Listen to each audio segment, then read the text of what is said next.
Hey YouTube, this is Dee, and I started a new channel. I'm trying to keep my music separate from the talkity talk videos that I want to make.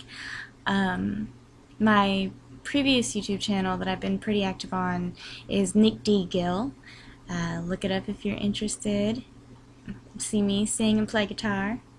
It's my shameless self-promotion right there that I had to get out of the way. I actually made myself a little outline to go by to make this video, because if I don't have an outline, I'll just talk forever. As you can see now, it's a problem. I just keep talking.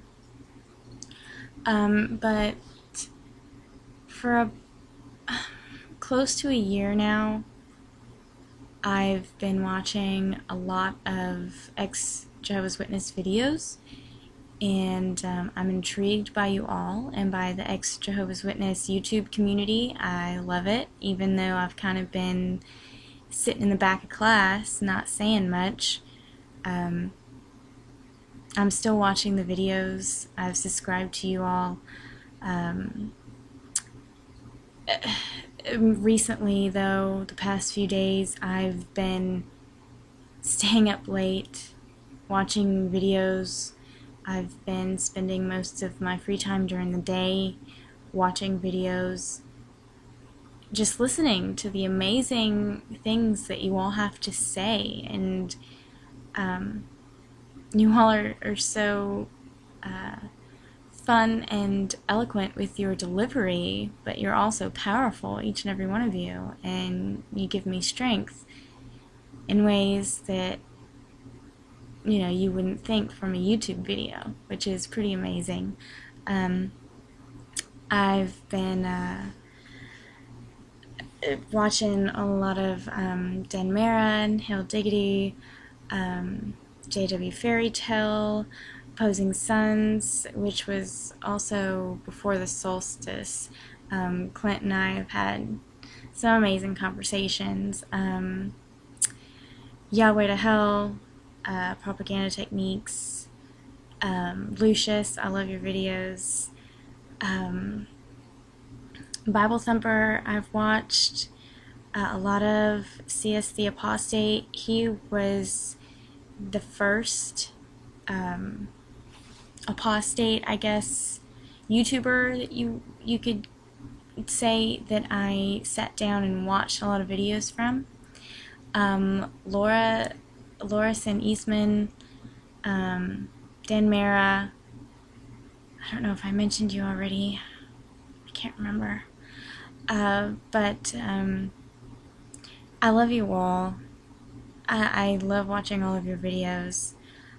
And I love, the comments and responses that I get from you guys. In regards to my comments that I make on your videos. I want to go through and watch everyone's videos, all of them, and enjoy them and take them in and learn from them. I'm scared to make this video. I am nervous because my dad and I still sort of speak. I help them out. My dad is muscular dystrophy, my mom works, so I try to help and be civil, and we just don't talk about religion. They know I don't want to have anything to do with the Jehovah's Witness religion. I haven't expressed all of my views towards them. I just say that I'm not going to come back. My grandma, she did not have anything good to say about the witnesses. She would tell the story of her telling my grandpa never to answer the door for Jehovah's Witnesses. They're crazy, all this kind of stuff. Don't ever do it. Well, one day they knock on the door and he answers, and he politely accepts the magazines, and he, kind of peruses through them and just sets them down. And my grandma sees that he accepted the literature, and at first she was upset, and then she read what they had to say, and she was intrigued, and she kind of, she wanted to know more. They didn't celebrate Christmas in 1969. My dad got his Kingston electric guitar early instead of for Christmas. I now possess that guitar. It's pretty awesome, but that's another story. My grandpa, the ironic part of the story is my grandpa never became a Jehovah's Witness. He was never baptized. He was never an unbaptized publisher. He simply just kind of tagged along every once in a while to the meetings, but still celebrated my cousin's birthdays and still went, to have Thanksgiving dinner and things like that with my uncle and his family. My dad married my mother, who was worldly, and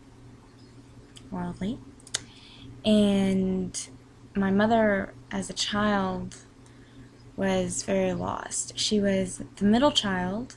She was the iconic middle child, the invisible one, with 2 sisters above her and a sister and brother below her. She always wanted to know about God and what God wanted and what happens to you when you die, and is there a heaven, is there a hell? She had all these questions, and when she married my dad, my grandma had the answers. So obviously she became a Jehovah's Witness, and she and my grandmother were often likened in the congregation to Ruth and Naomi. They were very close and very strong together in the congregation. My dad, however, had a little bit of difficulty. He's, I don't know if he's still inactive. I'm almost positive that he's considered inactive, because even if he does attend the meetings, he listens to it via the FM transmitter out in the parking lot. Doesn't like to go in the Kingdom Hall, really. He has his different reasons that I can't speak for him. But growing up, he's never missed a memorial. That's about it. Well, I think he's missed one, but that was like a stomach flu thing. It was like he was very ill. I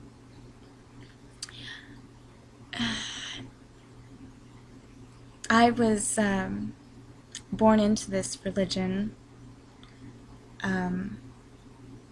It was not my choice, obviously.